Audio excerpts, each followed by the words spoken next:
Así inicia Es Noticia, Noticia en Profundidad. Qué placer estar con ustedes. Soy Tatiana Pérez y les saludo desde nuestra sede central en Caracas, en Venezuela. A partir de este momento tenemos un tema Argentina, 3 aristas, y se las presentamos en titulares. La primera arista, la primera de ellas, analizamos el discurso de Alberto Fernández tras asumir como presidente de la nación.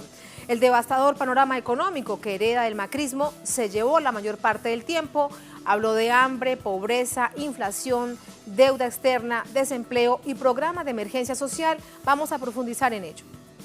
Segunda arista que les proponemos hoy en titulares. En su saludo con delegaciones internacionales, el presidente Fernández tomó unos minutos de más con Rafael Correa, con Pepe Mujica y con Fernando Lugo, expresidentes. Al final del día se supo además que el enviado del presidente Trump partió antes de tiempo. De hecho, momentos simbólicos para analizar la política exterior del nuevo gobierno del Frente de Todos. Un asunto que analizamos. Y una tercera arista. En un asunto tan profundo para los argentinos como los derechos humanos, ¿qué herencia deja el gobierno de Macri? ¿De dónde comienza a reconstruirse todo lo perdido y precisamente esas heridas que se han abierto de nuevo? Profundizamos en ello. En Noticia Casi comienza. Bienvenidos, bienvenidas.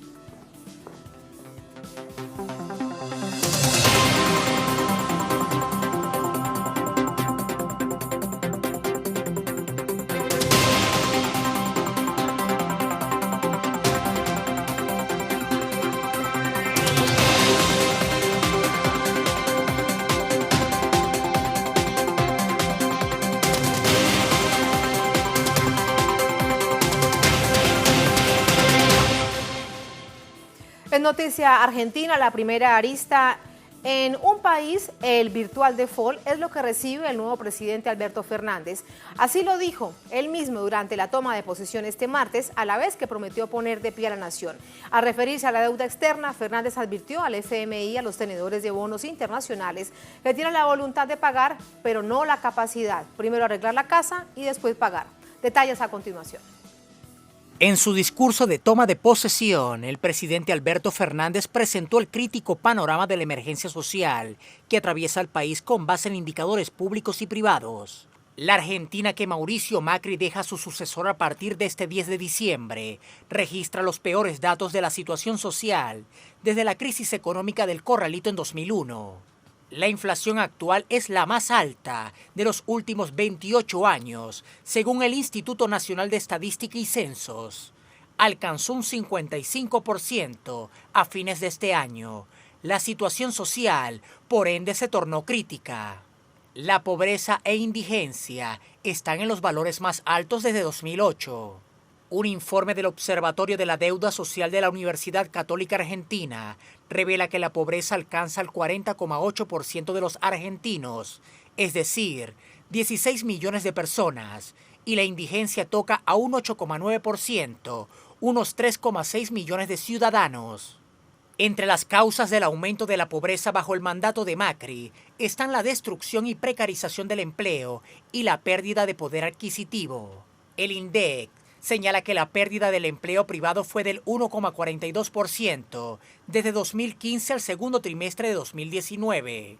Hasta septiembre de este año, el desempleo alcanzó un 10,6%, mientras la tasa de desocupación pasó de 6,6% en 2015 a 10,6% en el segundo trimestre de 2019, según el Ministerio de Hacienda, la tasa más alta desde 2006.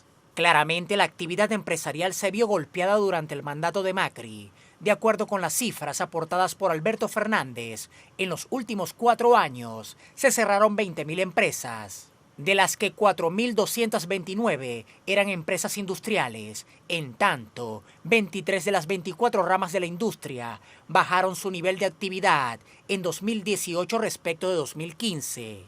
En términos de deuda, Macri deja una Argentina cuya deuda pública bruta registró un incremento del 35,9% y de 64,8% en la deuda externa.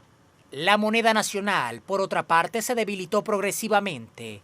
El dólar estadounidense pasó de cotizar 9,85 pesos argentinos en 2015 a un precio de 62,99 pesos al final del mandato de Macri, según cifras del Banco Central. Para el presidente Alberto Fernández, estas cifras representan a un país en una situación de virtual default. Tenemos que decirlo con todas las letras. La economía y el tejido social hoy están en estado de extrema fragilidad, como producto de esa aventura que propició la fuga de capitales, destruyó la industria y abrumó a las familias argentinas. En lugar de generar dinamismo, hemos pasado del estancamiento a una caída libre. Ante este complicado panorama, Fernández lanzó una serie de propuestas para poner en pie a la nación. Planea reimpulsar la economía en crisis con programas que favorezcan el desarrollo de la industria, el crecimiento de la mediana y pequeñas empresas, pero sin dejar afuera a los sectores menos favorecidos.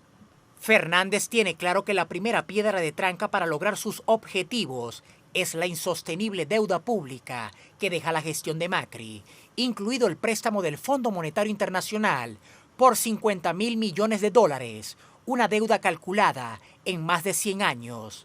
El mandatario aseguró que tiene la voluntad de pagarla, pero carece de capacidad de hacerlo, y su prioridad es proteger al pueblo. Para reordenar a la economía necesitamos salir de la lógica del más ajuste, más recesión y más deuda que se ha impuesto en los 4 años que hoy acaban. En esa acción de reordenamiento vamos a proteger a los sectores más vulnerables. En este presente que afrontamos, los únicos privilegiados serán quienes han quedado atrapados en el pozo de la pobreza y la marginación.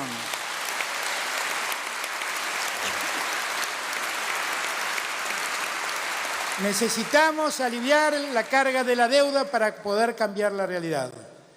Sobre este panorama, el pueblo argentino deberá mostrar mayor fortaleza y mantener sus esperanzas en una efectiva gestión del peronismo.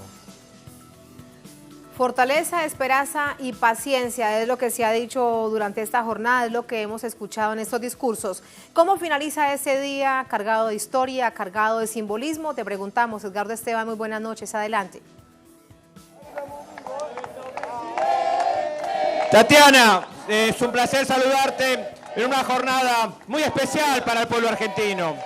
Sin pan no hay futuro, decía Alberto Fernández, y hablaba de un proyecto integral para dar alimentos a este pueblo que hoy salió a la calle con casi 40 grados de temperatura, en una jornada laborable, pero que ha superado todas las expectativas. Realmente una multitud que a varias cuadras de la histórica Plaza de Mayo, y que tanto hablábamos ayer, sin ese vallado, marcó justamente esta jornada ejemplar, marcando un camino de esperanza, buscando la alternativa de poder tener un día para celebrar, para festejar, después de 4 años de políticas neoliberales que llevaron a que un niño de cada 2 esté bajo la línea de pobreza, de que miles y miles de trabajadores se hayan quedado sin sus empleos, más de 150.000, de que cientos de fábricas se cerraran y que hoy tienen esta alternativa de esperanza a partir seguramente de mañana, cuando el presidente Alberto Fernández plantee justamente esa situación de una alternativa de salidas a través de leyes que va a llevar al Congreso, pero también de soluciones concretas para aquellos que están pasando hambre y que es la prioridad esencial que tiene el presidente Alberto Fernández junto a Cristina Fernández de Kirchner, y lo decían hace poquitos minutos atrás en la histórica Plaza de Mayo. Si te parece, escuchamos algunas de las reflexiones sobre esta jornada ejemplar que ha tenido el pueblo argentino marcando esperanza. ¿Tu nombre? La alegría enorme de que... Federico, perdón. Federico, ¿cómo viviste este día? Y la verdad muy emocionado con todo el pueblo en la calle. Volvimos a ser pueblo, vamos a ser gobierno y vamos a poner a Argentina de pie. Andrea. Andrea, ¿cómo viviste esta jornada? Muy emocionante y la única salida, como dijo Alberto, es colectiva. Hola, hoy creo que ganamos todos los argentinos. La verdad es que se viene un gobierno popular, nacional, como tiene que ser. Esta fiesta es para todos los argentinos. Hoy ganamos todos, no perdió nadie, ganamos todos. Soy Silvio, un día histórico para la nación, para todos los argentinos, vuelto a la democracia, el Estado de Derecho, la justicia social. Así bueno, acá estamos y venceremos, compañeros. Gracias. La reflexión de los ciudadanos argentinos que están participando todavía, a pesar de que hace una hora terminó el acto en la histórica Plaza de Mayo, ahí en ese escenario donde estaba Alberto Fernández, en donde estaba Cristina Fernández de Kirchner, y también un montón de ciudadanos que participaron realmente en una jornada ejemplar que se está viviendo ahora en esta historia y en este momento tan especial del pueblo argentino, Tatiana. tu lado quería decir algo. Allí, si me escuchas, Edgardo, quería decirte algo para finalizar y escuchar al pueblo en esas expresiones tan cargadas de amor por su país sobre todo, y por el kirchnerismo y el peronismo y lo que viene ahora. Tatiana, hoy Cristina Fernández de Kirchner hablaba de la tierra arrasada que deja Mauricio Macri y de todo el sacrificio que hay que hacer desde lo que es la renegociación con el Fondo Monetario Internacional, pero como lo decía el propio presidente Alberto Fernández, con una propuesta que va a salir de lo que significa la estructura del pueblo argentino, dándole prioridad a las necesidades, no de la especulación o de las exigencias que traen los organismos internacionales como el Fondo Monetario Internacional. Desde esa perspectiva, hoy hay una luz, hay un faro, hay un camino por construir. No es fácil, será complejo y difícil, pero hay esperanza, la esperanza que no tenía el pueblo argentino y que hoy justamente se está manifestando en esta fiesta popular que tiene no solamente la capital de Argentina, sino de todo el país. ¿Quién era el maestro rural? ¿Vos qué querés decir? Yo le quiero mandar un abrazo enorme a mis primos del Chaco, que son maestros rurales, que están allá en Quitilipi, en Sáenz Peña, que ellos la pelean desde hace un montón de tiempo, y quiero que desde acá, desde Buenos Aires, ellos no se sientan solos, que acá los vamos a acompañar, que acá hay una idea política y que de acá estamos todos juntos y unidos como siempre la Argentina tiene que estar. Hoy, mi nombre es José, hoy el pueblo está de fiesta. Todo el esfuerzo, no se olviden que es de todos tenemos que comprometernos para sacar a la nación adelante. Vamos todavía, vamos Argentina, vamos la patria, vamos. Yo también, eso, que tenemos que sacar la patria adelante todos juntos, porque hoy ganó un gobierno, pero nosotros, el pueblo, tenemos que colaborar y trabajar junto a ese gobierno para que el pueblo resurja. Gracias. Es la unidad que hablaba Cristina Fernández de Kirchner, ese trabajo colectivo que hay que empezar a entender y darle prioridad a aquellos que más lo necesitan. Por eso, seguramente mañana se van a anunciar varias medidas con relación a lo que significa darle con salida concreta a lo que es prioridad, el hambre, erradicar ese hambre de un país que tiene alimentos para 400 millones de ciudadanos en el mundo y que hoy pasa hambre realmente injustificadamente a partir también de lo que significó las políticas que implementó el gobierno de Mauricio Macri. Desde esa perspectiva, como te decía antes, va a haber leyes no solamente con relación a la salida, a lo que significa un incremento salarial, darle soluciones a los jubilados, a los pensionados, darle alternativa también con nuevas leyes a lo que significan las pequeñas y medianas empresas, créditos blandos para poder tener esa alternativa, y también una reforma muy importante que fue uno de los ejes fundamentales del discurso tanto a la mañana como en esta Plaza de Mayo por parte de Alberto Fernández.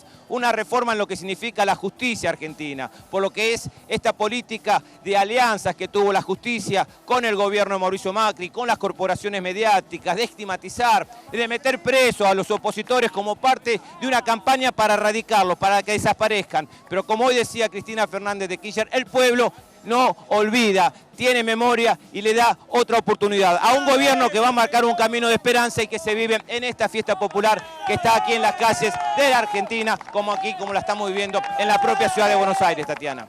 Fiesta popular, Edgardo, gracias por permitirnos sentir el pulso, las emociones de la gente allí en Plaza de Mayo, que resulta tan importante para entender lo que significa este día. Edgardo, gracias, muy buenas noches. Todas estas emociones las vamos a trasladar a un asunto más profundo, al análisis, y para ello nos acompaña Luis Brustein, periodista, subdirector del diario Página 2, es analista político, con nosotros también desde Buenos Aires. Luis, ¿cómo estás? Qué placer, muy buenas noches. Hola, ¿qué tal? Buenas noches, el placer es mío. Luis, he leído... Sí, dime. No pude escuchar lo que dijo Edgardo, pero más o menos te estaba escuchando a ti. Y yo creo que el suspiro de alivio de este país se debe haber escuchado, debe haberse visto hasta en el mapa, porque el alivio de la gente de que se haya ido el gobierno macrista es tan grande que se puede ver en la calle, se puede ver en todo lo que es la vida del país, ¿no? Yo creo que es importante porque, aunque sea un efecto psicológico nada más, durante 4 años este país soportó discursos que le pedían sacrificios a los sectores populares para darle privilegio a los sectores acomodados, porque decían que de esta forma los sectores acomodados iban a invertir, cosa que nunca hicieron, mientras que sí se cumplieron los sacrificios que debían hacer los sectores populares. Por lo menos este discurso inicial del presidente que acaba de asumir, de Alberto Fernández, fue al revés. Prometió que, bueno, que cada quien tenía que poner una parte, pero que los que más iban a tener que poner son los sectores de privilegio y que se tenía que ayudar a los sectores que habían sido más perjudicados, más agredidos en estos 4 años, ¿no? Allí hay varias cosas de las que quiero preguntarte en términos noticiosos. Una, cuando anuncia la eliminación de los fondos reservados de la Agencia Federal de Inteligencia, sacar de allí dinero para trabajar en el programa de emergencia económica y de emergencia social, es decir, para trabajar en aquello que le ha preocupado tanto y que lo veíamos desde la campaña, hoy ha marcado su discurso para acabar con el hambre del pueblo argentino. En términos noticiosos quiero preguntarte si algunas de estas cosas son las más importantes.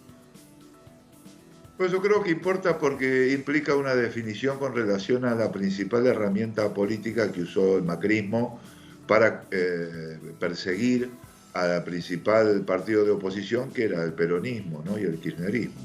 Esa mezcla de conspiración de un sector del Poder Judicial, de jueces y fiscales, junto con los servicios de inteligencia y la prensa hegemónica. Esa fue la herramienta de persecución, de hostigamiento permanente, de difamación de los dirigentes kirchneristas, funcionarios, dirigentes sociales. Con esa referencia que hizo Alberto Fernández en su discurso, lo que dio a entender es que él no va a usar esa herramienta como herramienta de persecución política. Lo mismo cuando se refirió a las reformas que hay que hacer en el Poder Judicial, y cuando habló también de manejar la pauta publicitaria oficial de forma distinta, ¿no?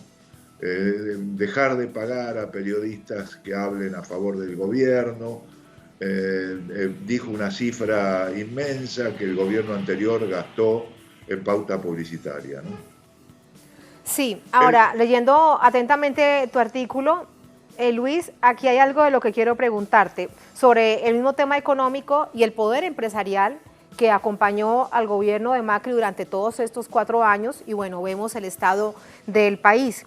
Allí dices, ya se sabe que no es el discurso que más le gusta a los grandes empresarios, a acreedores y banqueros. El tema de los banqueros, por ejemplo, el mensaje al Fondo Monetario Internacional.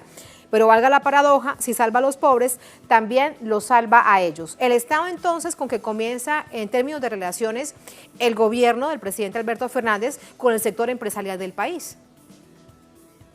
El sector empresarial, por lo menos de la industria, por supuesto el sector banquero fue uno de los más beneficiados, con las políticas de endeudamiento acelerado en comisiones, y la política de especulación financiera con las altas tasas de interés. El sector financiero fue el más beneficiado, abiertamente, pero el sector industrial, incluyendo al capital concentrado de la industria, en un primer momento que apoyó con mucho entusiasmo a Macri, fue muy crítico de la época del kirchnerismo, a pesar que durante el kirchnerismo hizo un buen negocio también. Fue muy crítico del kirchnerismo, apoyó a Macri, pero finalmente el desastre económico que provocaron las políticas de Macri hicieron que cotizan en la bolsa de Nueva York pasaran a cotizar la mitad de lo que valían antes. O sea, perdieron decenas, centenas o incluso algunos miles de millones de dólares con esas políticas. Pero por supuesto que el discurso que prefieren escuchar es el que me dicen hay que darle todo el capital para que el capital invierta, que el trabajo no existe. El discurso es que el trabajo no crea riqueza, es el discurso libremercadista, el discurso neoliberal. Lo que dijo Alberto Fernández en su discurso, el trabajo es lo que crea riqueza. Ese discurso a los empresarios no les cae bien, pero evidentemente ellos vienen muy escaldados con el fracaso de las políticas económicas del macrismo, ¿no? Sí, Luis, ¿me escuchas? Perfectamente. Parece que lo hemos perdido. No te escucho, ¿eh? Sí, te escucho. Pensé que te habíamos perdido solamente por unos momentos. Ahora me queda algo por preguntarte y es cómo conjugar este momento, evidentemente, como lo dice esta noche el presidente Alberto Fernández, dar vuelta a la página, avanzar en un escenario tan complejo, acompañado de manera permanente por el pueblo. Esto es un desafío inmenso. Sí, la situación económica es una situación grave. Él lo que está planteando es no crear frente de rispideces que no surjan de las propias políticas que vaya diseñando. Entonces prefiere, en ese aspecto, él dice, no vamos a mantener los viejos diferencias. Pero vamos a tener memoria, que fue más o menos también lo que dijo Cristina Kirchner en su discurso. Él no quiere, él lo que necesita en este momento es generar un consensos amplios para tratar de mover, de reactivar la maquinaria económica que se sostiene en un entramado muy complejo y que realmente la situación de muchos de los sectores populares es tan crítico que si en 6 o 7 u 8 meses no empieza a haber respuesta, bueno, va a empezar a haber protestas, va a empezar a haber un reclamo, porque la situación es crítica en ese sentido. Entonces él está de alguna manera buscando consenso para poner lo más rápido posible en funcionamiento esa maquinaria económica que ha sido muy perjudicada por las políticas del macrismo. Consenso y acuerdo, como dices en el artículo, y lo planteaba esta mañana y lo planteaba de nuevo en la noche. Muchísimas gracias, Luis. Buenas noches. No, buenas noches a ti y a tus compañeros. Muchísimas gracias. Así nos vamos a la primera pausa en esta emisión de Noticia. Recuerdan ustedes, es un país, un tema Argentina, varias aristas. Vamos con la segunda, la dejamos planteada y al volver de la pausa lo analizamos. En su saludo con delegaciones internacionales, el presidente Alberto Fernández tomó unos minutos de más con Rafael Correa, con Pepe Mujica, con Fernando Lugo, expresidentes. Al final del día se supo que el enviado especial del presidente Trump, por ejemplo, partió antes de tiempo. Hay momentos simbólicos para analizar, para poner en contexto lo que viene en materia de política exterior del nuevo gobierno, del Frente de Todos. Vamos a analizarlo al volver en el Noticia.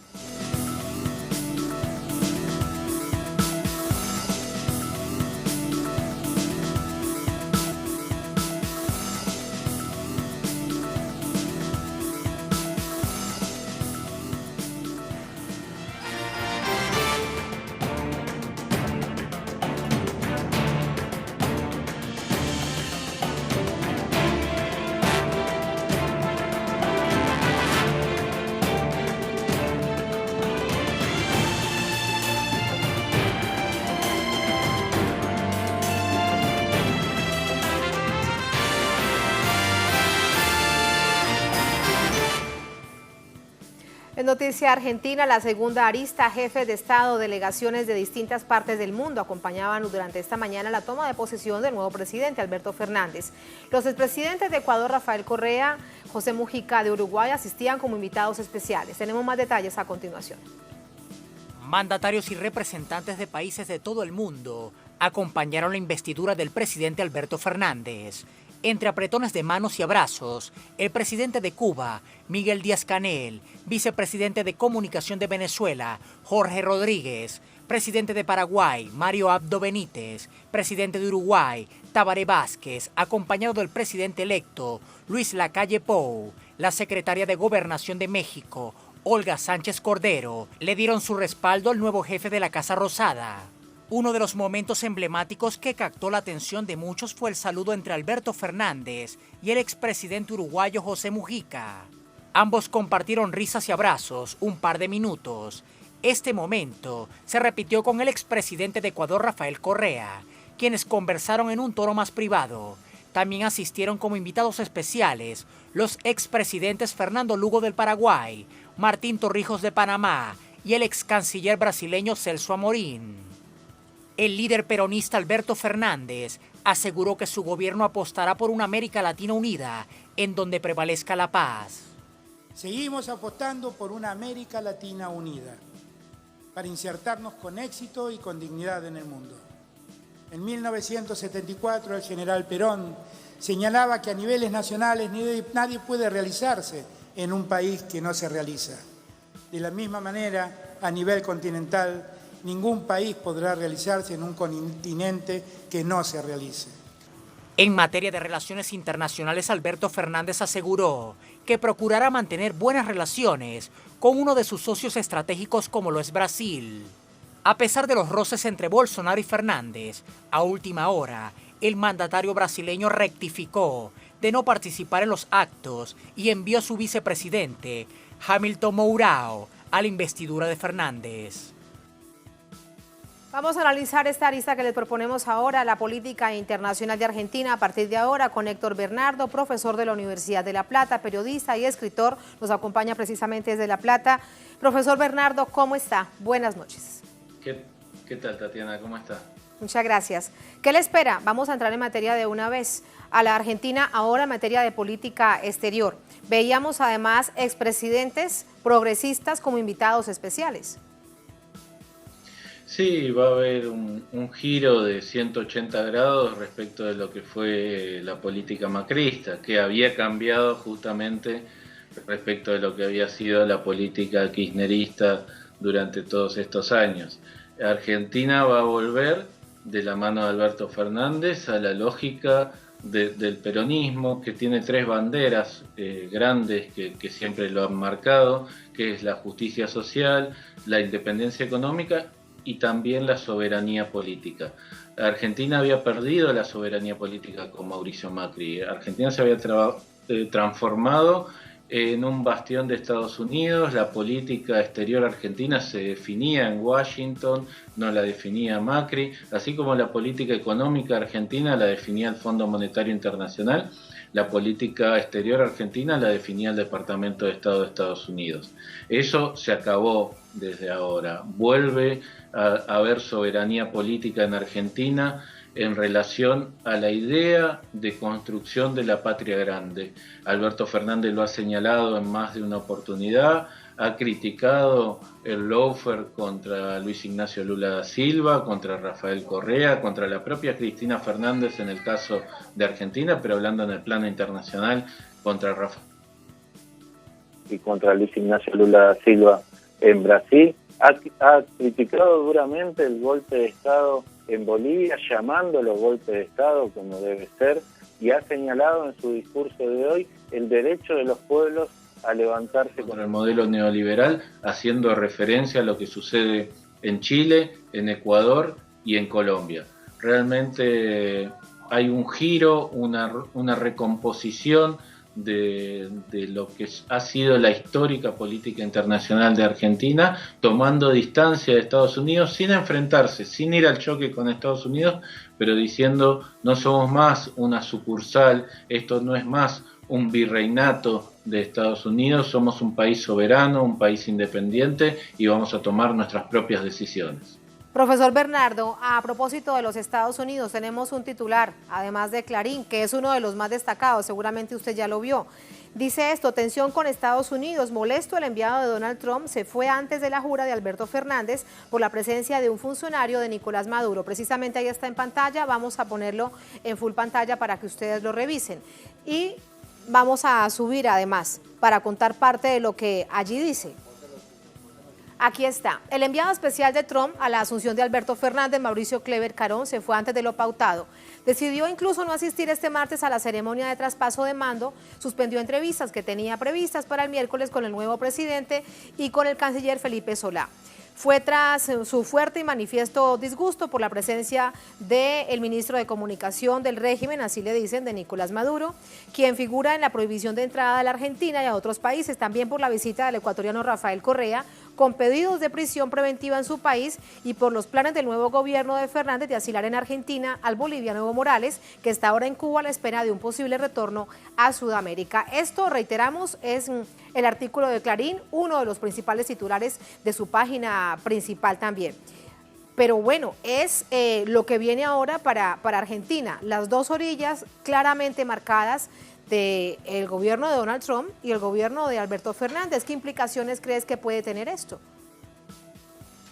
Bueno, por un lado va a estar el discurso mediático hegemónico siempre alineado con los intereses de Estados Unidos, tratando de mostrar que el gobierno argentino se lleva mal con Estados Unidos y que eso es grave y que es culpa del gobierno argentino, cuando en realidad el gobierno argentino está defendiendo su soberanía, está defendiendo su independencia política y está diciendo, reconozco al gobierno de Nicolás Maduro como el gobierno legítimo de Venezuela, por eso recibimos a Jorge Rodríguez como el representante de ese gobierno y no como había hecho Macri recibiendo a los representantes del autoproclamado Juan Guaidó. Como eso no es lo que le gusta a Estados Unidos, como a Estados Unidos le gusta que sean sumisos a sus intereses, como Estados Unidos está empeñado en atacar la democracia de toda la región, pero especialmente la democracia venezolana, no reconocer a su presidente legítimamente elegido, a no reconocer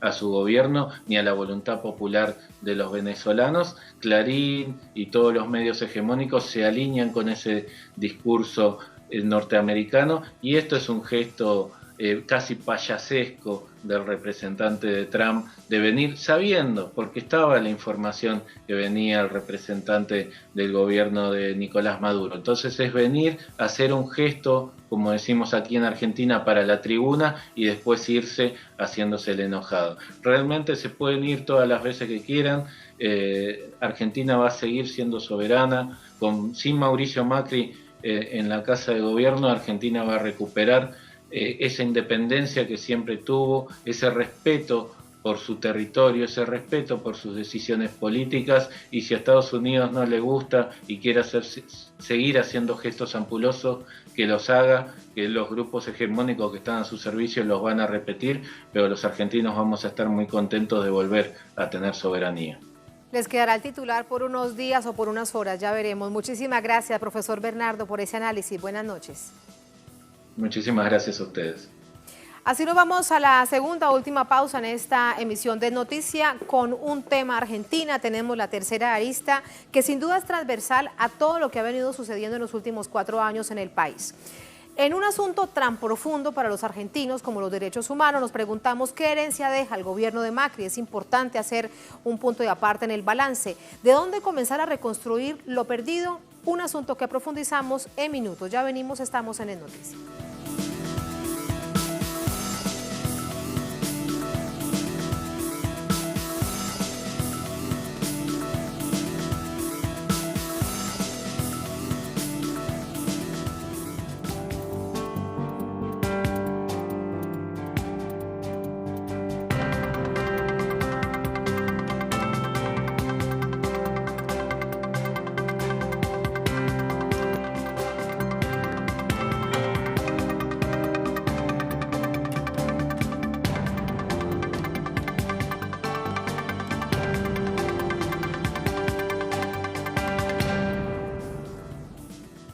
En Noticia Argentina, la tercera arista en materia de derechos humanos, el expresidente Macri deja un país lleno de heridas profundas. Su gestión se caracterizó por persecución a referentes de derechos humanos en el país, el desmantelamiento de instituciones en materia de derechos humanos. El actual gobierno busca recomponer este camino, la política pública da respuesta a todo lo referente en materia de derechos humanos.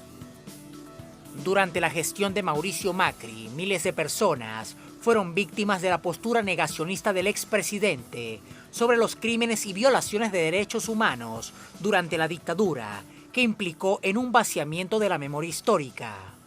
Macri desconoció el pacto social sobre los 30.000 desaparecidos que dejó la dictadura cívico-militar de la década del 70. La cifra surge de testimonios de familiares de las víctimas y recabaciones de organizaciones sociales, en tanto los gobiernos nunca se ocuparon de documentar los hechos para tener certeza del número de víctimas. En una entrevista en agosto de 2018, Macri restó importancia al tema. Eso es un debate en el cual yo no voy a entrar. Si fueron 9.000 o 30.000, los que están, si son los que están anotados en un muro o son muchos más, me parece que es una discusión que no tiene sentido. Sobre este particular, las madres de Plaza de Mayo, familiares e hijos de las víctimas de la dictadura, reclamaron reiteradamente al gobierno macrista reconocer la cantidad de desaparecidos y mantener las políticas de memoria, verdad y justicia. En cambio, fueron objeto de persecución, particularmente la Asociación Madres y Abuelas de Plaza de Mayo y su principal referente, Eve de Bonafini. En abril de este año, sin notificación oficial previa y en violación a la feria judicial, el Ejecutivo ordenó un allanamiento a la sede del movimiento, bajo la excusa de hacer un inventario de bienes para saldar deudas económicas. Se debió a una decisión política para destruir sus archivos históricos. Días atrás, las históricas baldosas que contienen las imágenes de los pañuelos de las madres fueron extraídas de la plaza. Ante estos daños profundos y precisamente en el día en que se conmemora internacionalmente la defensa de los derechos humanos, el presidente Alberto Fernández manifestó su compromiso en asumir la defensa del Estado de Derecho para luchar por la memoria, verdad y justicia. Así vamos a entrar con el análisis. Hay que, como les decíamos antes de la pausa, revisar primero a manera de balance qué deja el gobierno de Macri, qué viene ahora en términos de desafío para los derechos humanos. Marco Teruggi es sociólogo, poeta, cronista argentino, militante. ¿Cómo estás, Marco? Bienvenido. ¿Cómo estás? Gracias por acompañarnos. Si te pregunto, ¿por dónde comenzar a reconstruir todo lo desandado en materia de política pública de derechos humanos? ¿Por dónde se debería comenzar? El día que ganó Macri, al día siguiente, el periódico La Nación, que es un periódico emblemático de la derecha argentina, sacó una editorial donde planteó, digamos, una bandera que iba a ser, digamos, central en la política macrista, que es la de intentar revertir los avances que se habían hecho en derechos humanos. En ese momento justo habían sucedido los atentados en París y el periódico La Nación decía que los jóvenes de los 70 eran terroristas, al igual que los que habían hecho los atentados en París, y que de eso no había que reivindicar nada, y que lo que había pasado en la dictadura había sido una necesidad de proteger el Estado con algunos excesos, ¿no? Entonces ahí comenzó un largo trabajo que tuvo que ver con varias aristas, ¿no? Tanto, digamos, ataques a dirigentes, referentes de los organismos de derechos humanos, un debate de ideas, como un intento de trabajo en la justicia, por ejemplo, con el famoso 2x1, que era para alivianar las penas de los genocidas. Yo creo que se encontró con, como en otros ámbitos de la sociedad, una resistencia muy fuerte, porque el tema de derechos humanos va más allá del gobierno, o sea, antecede al gobierno de Néstor y Cristina, se fortalece bajo esas tres gestiones que hubo, resiste bajo Macri y ahora vuelve a ocupar un espacio protagónico. Entonces yo creo que en eso lo que se vio es que hubo una necesidad de recuperar un terreno perdido. Creo que Argentina, en términos de derechos humanos, es uno de los países que más ha logrado avances. En la memoria, en la batalla de ideas, en la balanza histórica, o sea, en cómo se reconstruye la historia, y en juicios. Digamos, falta muchísimo, pero efectivamente han habido juicios, han habido cadenas perpetuas, en cárcel común, efectiva, ha habido el tema de plantear que hubo un genocidio, o sea, todo ese marco de avance, el macrismo como proyecto político de las clases dominantes vino a intentar hacerlo retroceder. Claro, cuando recordábamos en el informe que nos antecedía la indignación que generó esa declaración del expresidente Macri de decir, no sé si son 30.000, yo no voy a entrar en ese nivel de debate, fue el punto donde los organismos de derechos humanos entendieron lo que venía para el país en esos 4 años. No, yo creo que en general siempre estuvo claro por parte de este sector qué venía a representar Macri, digamos. Él construyó en su momento para la victoria electoral un discurso muy engañoso, hizo una cantidad de promesas y ese tema no lo abordaba. Pero evidentemente cuando asumió el poder político, digamos, fue de frente contra todo ese acumulado de derechos humanos. Yo creo que fueron varios actos muy claros, ¿no? Además, Mauricio Macri no fue el primero en decir eso. Hubo otra gente de su gobierno que empezó a plantear que no eran 30.000, sino 8.000, que bueno, que no estaban las pruebas, ¿no? Todo un tema de debate, que él incluso como que lo banaliza, ¿no? Digamos, diciendo, bueno, ¿qué me importa cuántos fueron? Que eso está más grave, ¿no? O sea, le quita como importancia a la cuestión de al final no me hablen de eso, que no es mi tema. Como si fuera una cuestión secundaria, cuando es una cuestión, digamos, fundante de los últimos 40 años de la historia argentina.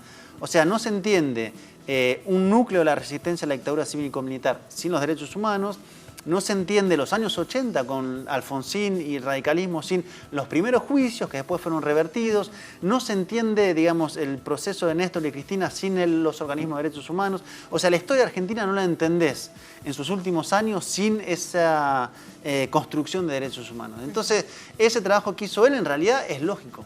O sea, la familia Macri se enriqueció con la dictadura. Por lo tanto, digamos, la dictadura no fue un espacio solamente militar, fue cívico-militar.